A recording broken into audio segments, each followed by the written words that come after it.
આપણે જોઈ રહ્યા છીએ વિશ્વ ઉમિયા ફાઉન્ડેશન માં ઉમિયાનું મંદિર જ્યાં બનવા જઈ રહ્યું છે એ અમદાવાદની નજીક સોલા ગામ પાસે. આ કડવા પાટીદાર સમાજ અને સમસ્ત માનવ જાત માટે આસ્થા સામાજિક એકતાનું એક ભવ્ય કેન્દ્ર અહીં બની રહ્યું છે. અહીં ભવ્ય લગભગ 431 ફૂટ ઊંચું મંદિરનું નિર્માણ થવાનું છે. તેનું ફાઉન્ડેશન અહીં આપને દેખાય છે. ત્યાં એના કોલમના સળિયા દેખાય છે. ત્યાં બનવાનું છે જે એક વિશ્વ માટે સૌથી સરસ નજરાણો ઊભો થશે.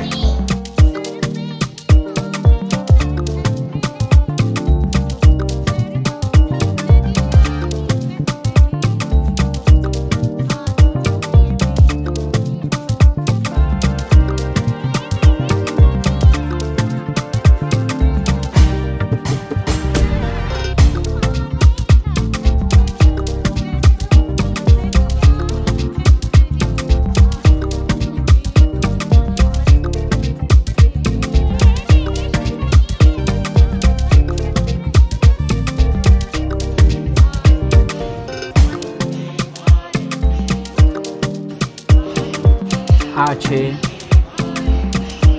મોઢેરા સૂર્ય મંદિરનું પટાંગણ. એમાં બાગ, બગીચા, ઝાડ, સ્થાપત્યના જૂના અવશેષો અહીં ભરપૂર પડ્યા છે. અહીં અનેક દેશ વિદેશના પર્યટકો અને મુલાકાત લેતા હોય છે.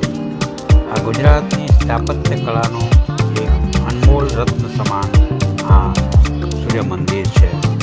આનું નિર્માણ સોલંકી વંશના રાજા ભીમદેવ પહેલાએ ઈસવીસન 1026-27માં કરાવ્યું છે. તે પુષ્પાવતી નદીના કિનારે આવેલું છે. આ મંદિરમાં સૂર્યદેવની મૂર્તિ પર એક મણી હતી.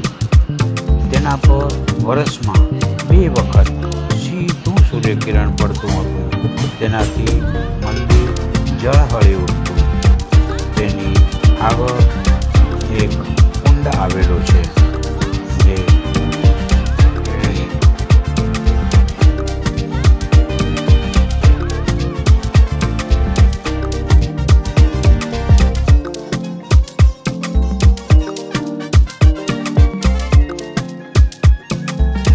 આની સ્થાપત્ય કળાનો નમૂનો આપણે જોઈ શકીએ છીએ.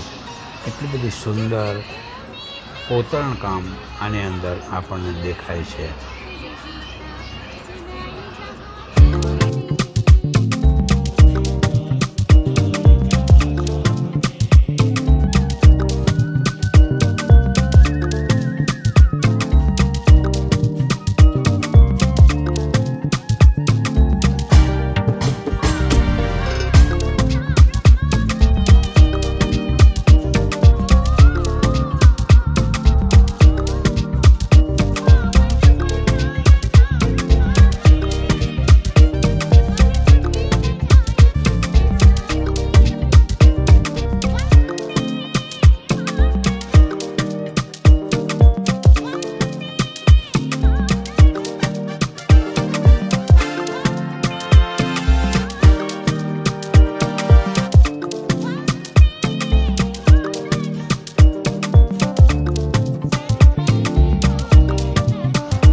આ સૂર્ય મંદિરનો કુંડ આપણે જોઈ શકીએ છીએ. તેની અંદર 108 નાની નાની દેરીઓ છે જે જોવામાં ખૂબ જ સુંદર લાગે છે. આની અંદર હંમેશા પાણી રહેતું હોય છે.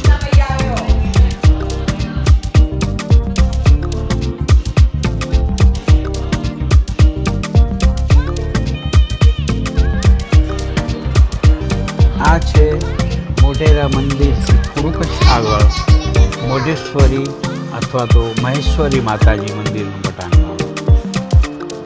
આ મોઢેશ્વરી એટલે કે મોઢવા માતાજી મોઢ વણિક જ્ઞાતિના કુળદેવી ગણાય છે.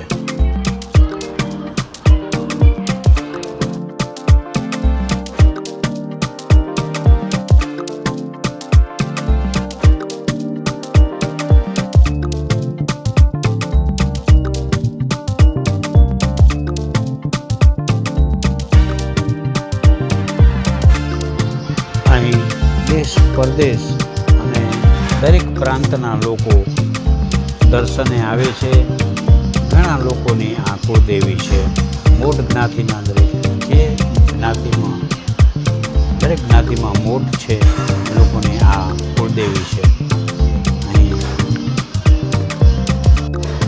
અહીં આ એમપીથી આવેલા દાદા છે જે અમને જણાવે છે કે અહીં આવી અને અમને ખૂબ શાંતિ અને સુખ મળે છે. વારંવાર અમે આ માતાજીને દર્શને આવીએ છીએ.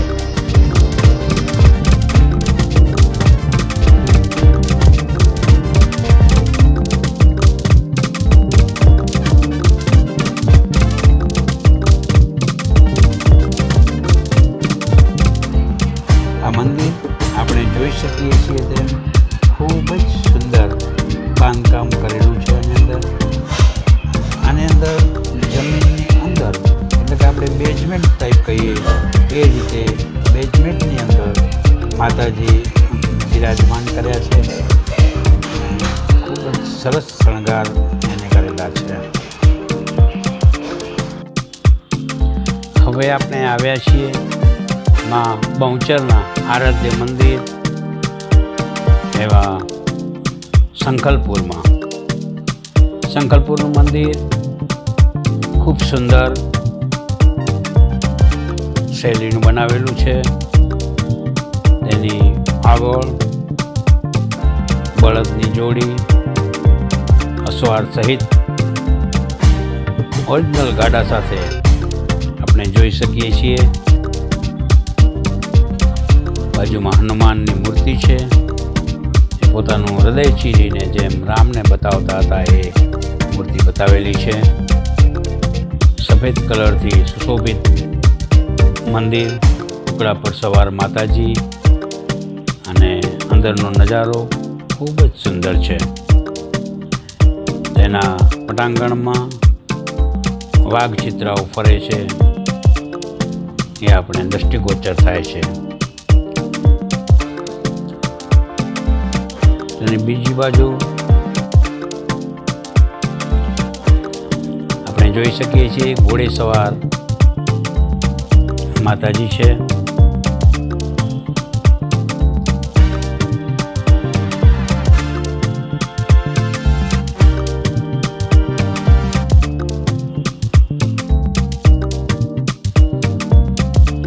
આ વિશાળ પટાંગણમાં સાચી ગાય પણ બાંધેલી છે. તેમજ ઘોડાવાળો રથ એ આપણે જોઈ શકીએ છીએ. આ સાઈડ કુકડાના સવારમાં છે તે કુકડાનું પ્રતિકૃતિ રાખેલી છે.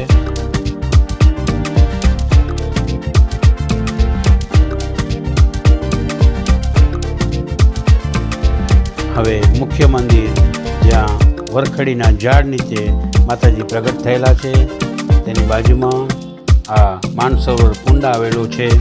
તેની અંદર જેમ રોગી માણસ નાહે છે તે રોગમુક્ત થાય છે એવી વાયકા છે. સુંદર મજાનો કુંડ છે. બાજુમાં ઝાડ છે. એની પર માનતા માટે અનેક લોકોએ ચૂંદડી બાંધેલી છે.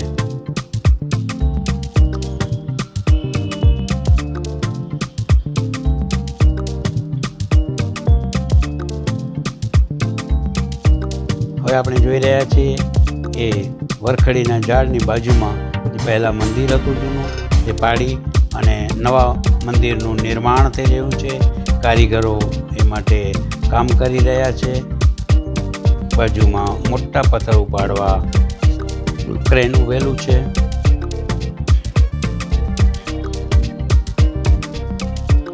આ મુખ્ય મંદિરની અંદર જે દીવો બળે છે ત્યાં વરખડીનું ઝાડ